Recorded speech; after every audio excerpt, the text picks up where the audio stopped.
jërë ngeen jëf ñu ngi leen nuyu ku nekk turam ak santam di leen ñaanal ajuma jàmm ak salaam di am mbégte di dalal Moustapha Diakhaté di économiste expert en développement et aussi expert consultant Moustapha ñu ngi leen nuyu démb assemblée nationale tëj nañu session bi ministre des finances taxaw na ci kanamu sénégalais yi ci kanamu député yi naan maanaam budget bu ñu wut. ren 6 000 milliards la yokku na parce que daaw 5 000 et quelque la woon maanaam 1 000 milliards yokku na ci budget bu ñuy xaar danañu taux de croissance bu ñuy xaar entre 7,8 ak 10,5% yooyu nag ay chiffres la est-ce que loolu méngoo na ak li Sénégal wut est-ce que xaalis boobu am na ci réew mi ak naka lañ ko defee pour dugal ko ci réew mi. Alassane jërëjëf maa ngi lay sant di la nuyu di nuyu say auditeurs di nuyu sa naataango yu ma fekk fii ak yow. di nuyu également techniciens yi nga xam ne ñoo tax heure bi ñu mën a toog fii Sénégal yëpp di ñu déglu. Effectivement économiste la mais avant may nekk ci économie bi dama nekkoon ci lu ñuy woowee infrastructure. infrastructure mais lépp loo xam ni mooy ay ouvrage yu mag la loolu laa njëkk a spécialisé wu. mu far nag ma tas ak benn soxna su baax boo xam ne moom a invité ci cabinet pour ma ñëw conseiller ko moom daal moom a gën a ñaax sax ci affaire économie. fekk nag nekkoon na loo xam ne jàngoon naa ko Amérique donc spécialiste ak conseiller en infrastructure la mais bëri naa aussi lu may tof trop ci affaire management ak ci la fi économie Alassane Sénégal lu fi am démb lu historique la parce que démb dafa d'abord tëj législature mu nekk législature boo xam ni moom daanaka moom moo ñëw ak président bu fi nekk parce que législature boobu mi ngi ñëw 2012 mi ngi pare tey donc législature boobu am na fi tey fukki at ñu ngi fi maanaam député yi maanaam buum ba nga xam ni moom moo leen lié woon ak peuple sénégalais presque démb lañ ko dagg mooy nekk 10 ans de législature mais dafa amaat lu gën a am solo mooy que démb la ñu doonu dugg ci loo xam ni mooy li ñu woowee budget pétrole ak gaz Sénégal quasiment depuis 1960 maanaam depuis presque demi-siècle wala lu passé demi-siècle ñi ngay xaar lu ñu woowee pétrole ak gaz suba nag démb nag la ñu doog décider que xaalis am ak koom-koom bu ñuy jëlee ci pétrole ak gaz mi ngi doog a commencé di dugg léegi suñu biir gafagay réew mu nekk loo xam ne daanaka lu historique la loo xam ne mosu fi am Senghor xaar na gaz bi amul chance gis ko Abdou Diouf xaar na gaz bi amul chance gis ko Ablaye Wade seet na ko fu nekk gis na ko mais jot ko exploité ki fi nekk moom am na chance gis nañ ko mais exploitation bi maanaam presque mën nañ ko bi ngi ci parce que ci biir waax yi ñu ngi teg maanaam forage yu mag yi pour jéem a génne pétrole bi fii ci Sangomar pour jéem a génne gaz bi ci waaxu Saint-Louis mu nekk nag lu historique dafa nekk nag loolu bu muy ñëw dafa fekk Sénégal nekk maanaam du ma wax sax Sénégal mais dafa nekk adduna bi nekk ci ay jafe-jafe yi mi ngi commencé 2018 2019 ak mbas mi nekk lu gën a sonal suñu dëkk yi mbas mi moom daanaka adduna bi lu sonal mais suñu dëkk li gën a sonal parce que dafa fekk suñu dëkk yi déjà dañu nekk dëkk yoo xam ne dañu xaw a faible maanaam dëkk yoo xam ne seen koom-koom demeewul noonu donc ñu génn ci ñaari at mbas moo xam ni suñu dëkk yi vraiment sonn nañu trop te sonn bu gën a tar ci sonn yi mooy sonn wér-gi-yaram pareeguñu ci loolu ñu ne yaakaar nañ ni que dinañ wax alhamdulilah crise Ukraine ñëw moom dafa mel ni que daf ñuy waaj a doggali parce que ñëw na yokk na lu ñuy woowee blé bi boo seetee blé bi moom la ñuy defaree mburu boo xam ne Sénégal yi moom la ñuy ndekkee presque tamit moom la ñuy reeree te daanaka léegi sax ak nambe bi mën nañu wax Sénégal yi mburu rek la ñuy lekk yokk na aussi lu gën a metti ci nit ñi yokk na pétrole yokk na gaz donc loolu dafa nekk loo xam ne indi na beneen situation wala beneen phénomène bu gën a metti ci nit ñi ak bu gën a doy waar ci ñi mooy phénomène inflation maanaam njëkki des na tuuti njëkki kenn mënatu ko njëkki nag yokkam fu nekk la ci àdduna bi il faut que ñu wax loolu parce que bu ñu toogee fii il faut ñu wax li lu am amul benn dëkk jamono ji boo xam ni njëkki yokkuwu fa muy dëkk yoo xam ni dañu am lu ñuy woowee système industriel de production parce que bu fekkee yow da ngay produire sa dëkk ci ngay gën a mën a contrôler njëkk ñi parce que yow li ngay lekk daanaka yow da nga koy bay boo ko bayul tamit da nga koy indi en matière première nga transformer ko ñun nag daanaka suñu dëkk yooyu caractéristique amu fa ñun presque lépp loo xam ni dañ koy lekk wala lu gën a bëri dafay nekk loo xam ne bitim réew lañ koy jéegaane indi ko mu nekk ñaar prix bi yokk na ci dëkk yooyu mais aussi transport bi maanaam manutention bi ak transit bi aussi yokk na te yokk boobu aussi bu ñëwee fii il faut ñu répercuter ko donc prix matière première yi prix produit semi fini yi prix produit fini yi yokk na ci dëkk yooyu boo koy indi tamit yokk na ko mu ñëwaat fii ñu waraat ko yokk parce que bu ñëwaat fii tamit pétrole gaz bi fekk na déjà muy yokk boobu tegu ci yoon bi loolu nag dafa nekk loo xam ne lu xaw a doy waar la loo xam ne lu gën a sonnal nit ñi la. léegi yan matuwaay la ñu war a jël pour wàññi coono boobu Sénégal di dundee guddeeg bëccëg. maanaam lu tar loo xam ni moom lu ñu mën a def ci heure bi ñu toll ak ci fa ñu toll dina metti trop parce que nu mu la ko waxee dafa fekk dañu nekk dëkk boo xam ni lu bëri lu ñuy lekk dañ koy jéegaane bitim réew xam nga tey mënuloo toog rek ne maanaam blé bi dañ koy arrêté xam nga loolu daanaka mënul nekk dafa nekk loo xam ni même bu ñu koy def dañ koy def loo xam ni dina jël ay ati at mais lu ñu mën a def loo xam ni daal état bi war na ci gën a mën a teg tànkam mooy ñu mën a gën a contrôler prix yi et puis daf lu ñuy woowee aussi audit des prix parce que Sénégal des fois dañuy gis ay yokk-yokk boo xam ne kenn mënu ko expliquer Sénégal même ñun ñi nga xam ne sax ñoo nekk ci bureau yi wala ñoo nekkoon ci bureau yi ñoo nekkoon ci cabinet yi wala ñoo nekk ci consultance bi des fois duñu mën a expliquer yenn yokk yi donc état bi war na mën a am benn système boo xam ne d'encadrement mais surtout un système de monitoring et de contrôle des prix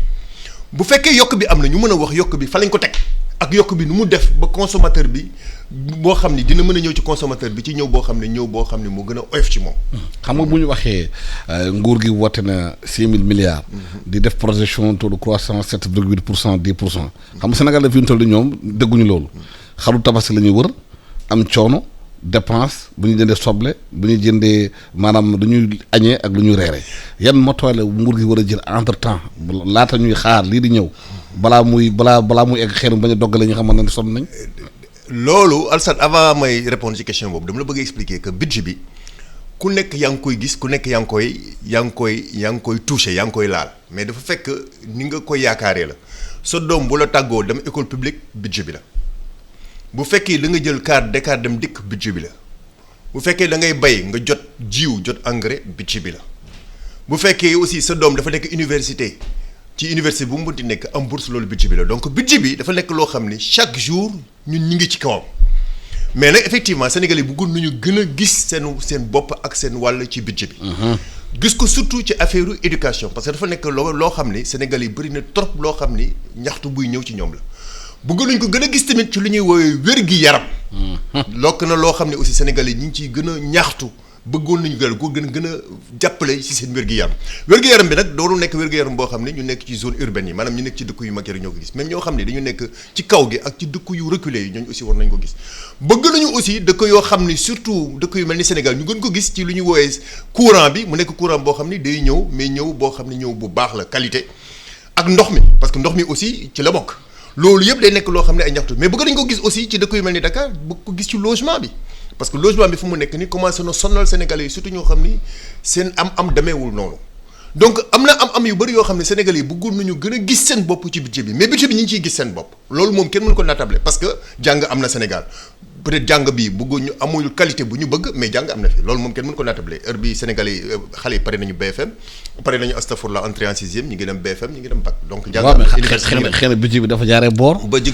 jaaree boor xamante ne ñi xam ñoo am doole am nekk ci maanaam ci nguur gi xëy na ñoo gën a yëg budget bi que Sénégal bi nekk fale Tambacounda yore saretam bu feebaree saret moo koy déplacé loolu la ñuy woowee ciblage boobu dafa mel ni sax commencé na am parce que Alassane boo seetloo jamono jëlee ñu génn am na lu ñuy woowee augmentation ci njugu essence bi mais dafa nekk essence boo xam ne mooy lu ñuy woowee super donc booy seet léegi suñu politique économique nu muy defee dafa mel ni am na lu ñuy woowee ciblage xam nga mënoon nañu yokk super bi yokk gasoil bi mais xam nga gasoil bi presque transport public yëpp foofu la ñu demee et puis ñu bëri ci néew ji doole yi ay oto gasoil la ñu yore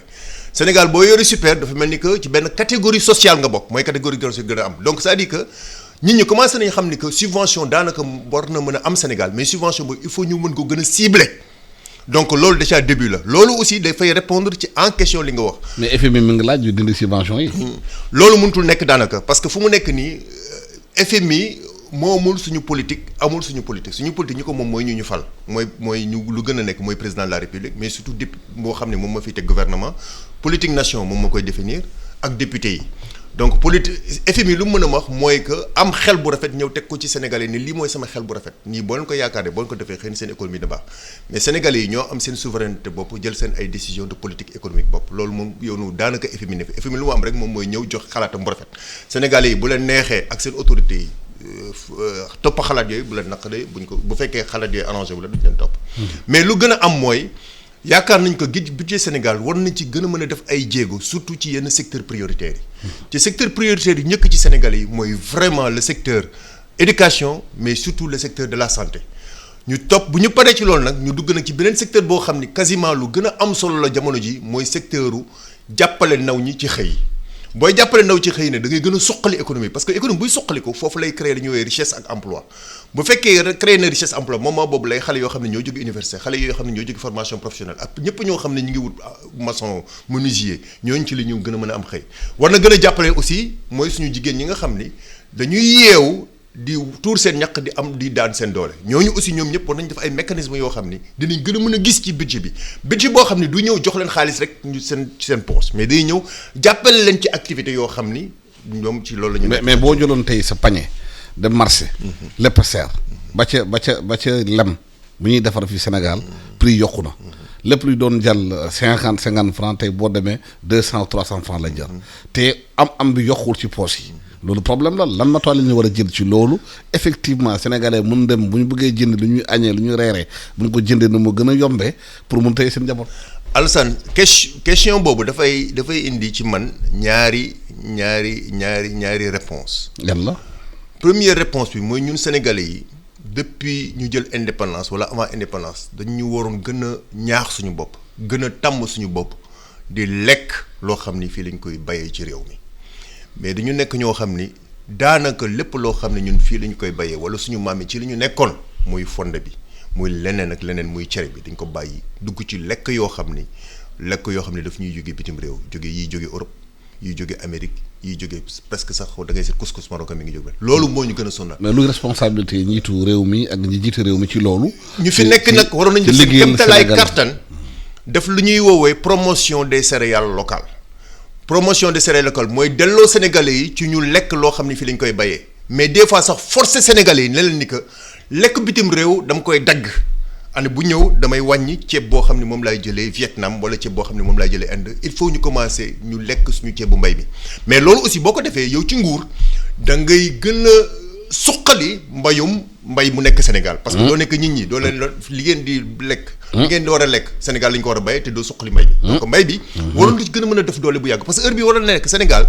ci ay problème comme ceeb wala yenn céréales yi comme lu mel ni par exemple ñebbe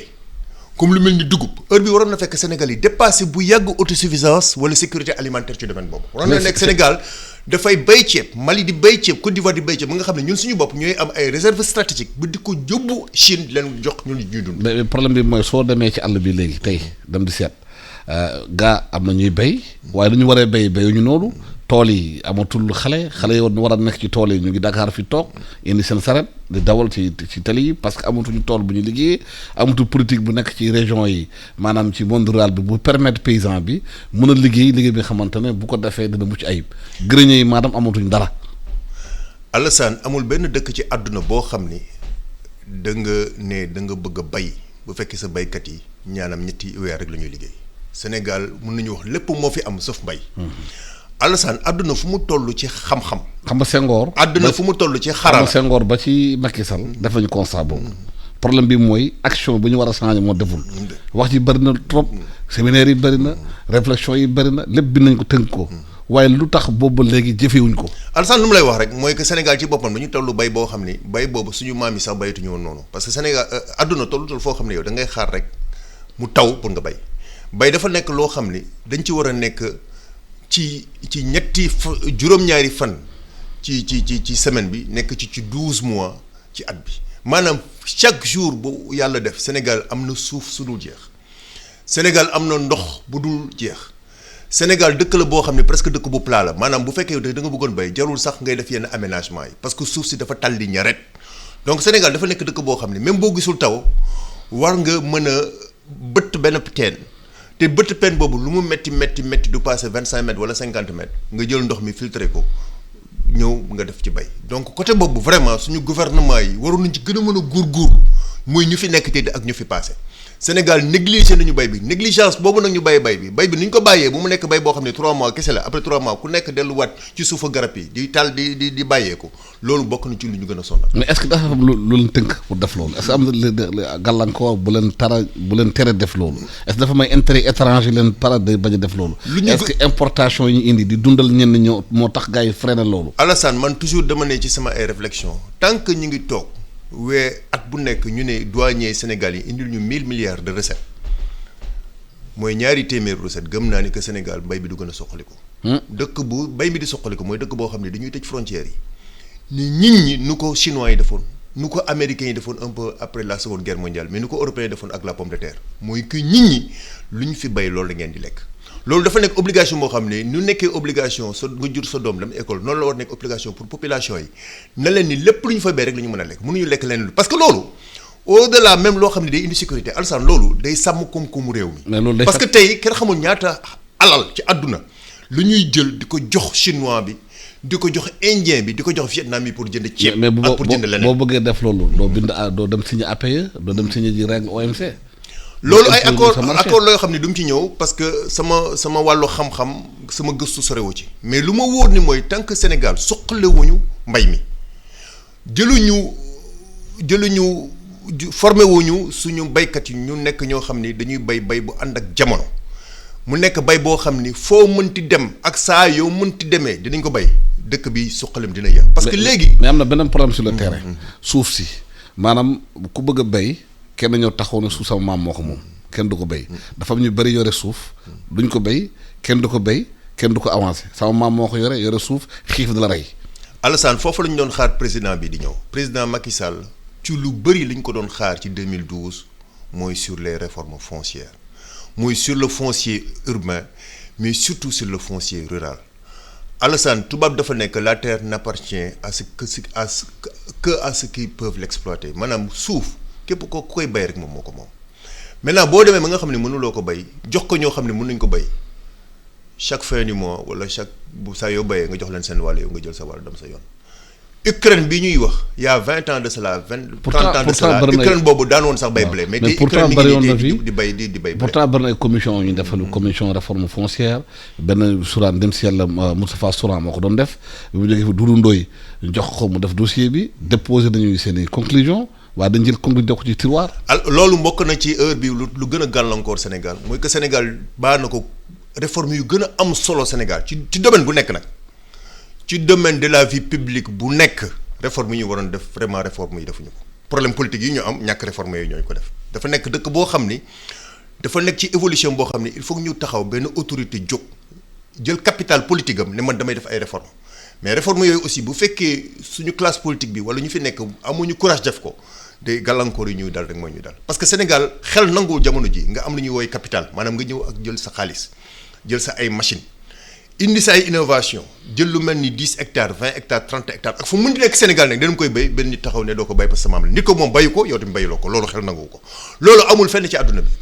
àdduna bi suuf si nag mun nga ko bañ a jënd mais boo ñëwee pour bay ko ñu dañu la war a bay nga bay ko mais jënd moom amul man maa jënd suuf si moom suuf si amul mais suuf soo xam ne képp da nga taxaw pour bay ko war nañu la mën a bàyyi nga bay ko ak fu mu nekk nag biir Sénégal l'essentiel mooy nga prouver nga wane ne que yow am nga ay jumtuwaay am nga ay moyens pour ñëw bay ko mais sama suufu maam la suuf sama maam dañ ko joxoon suuf soosu pour mu bay ko yow boo demee ba bayatuloo ko suuf si moomatuloo ko parce que suuf si amatul njëriñ parce que suuf ñaar la soit nga dëkk ci wala nga bay ci mais boo ci dëkkul bayiloo ko suuf si amul la benn njëriñ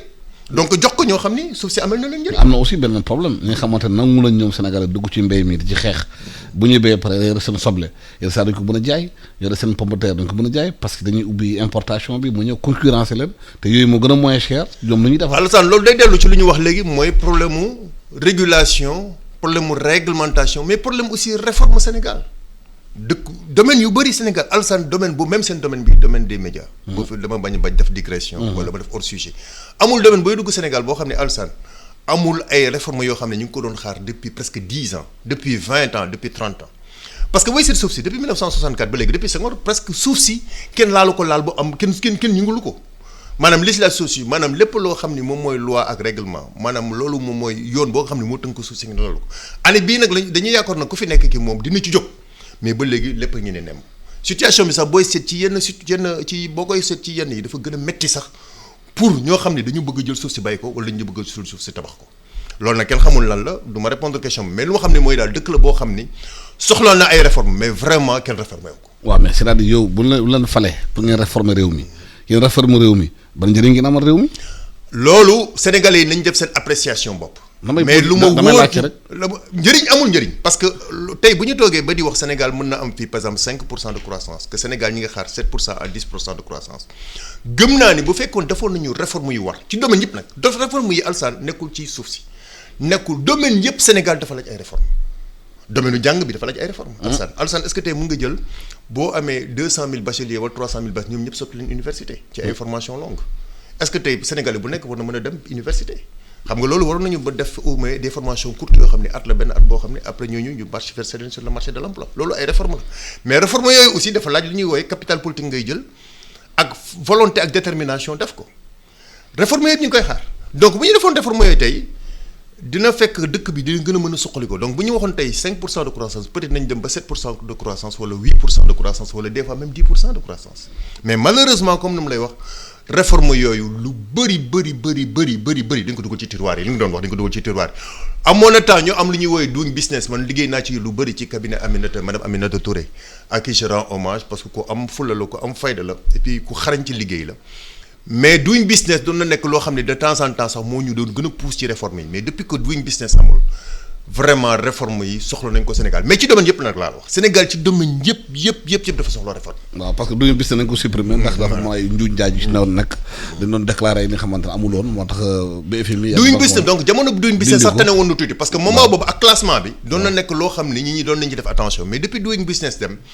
ak aussi le fait que agenda politique Sénégal agenda républicain Sénégal dafa xaw a doy waar élection yi buy ñëw day bëri marchandage bu nga xam ne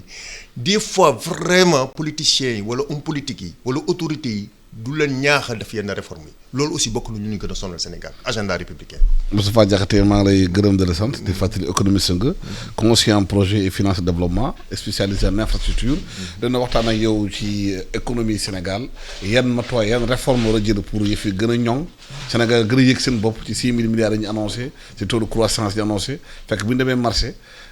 maanaam lem sax léegi dafa yokk gërëm naa la sant la bëccëg jàmm ak salaam ajuma mubarak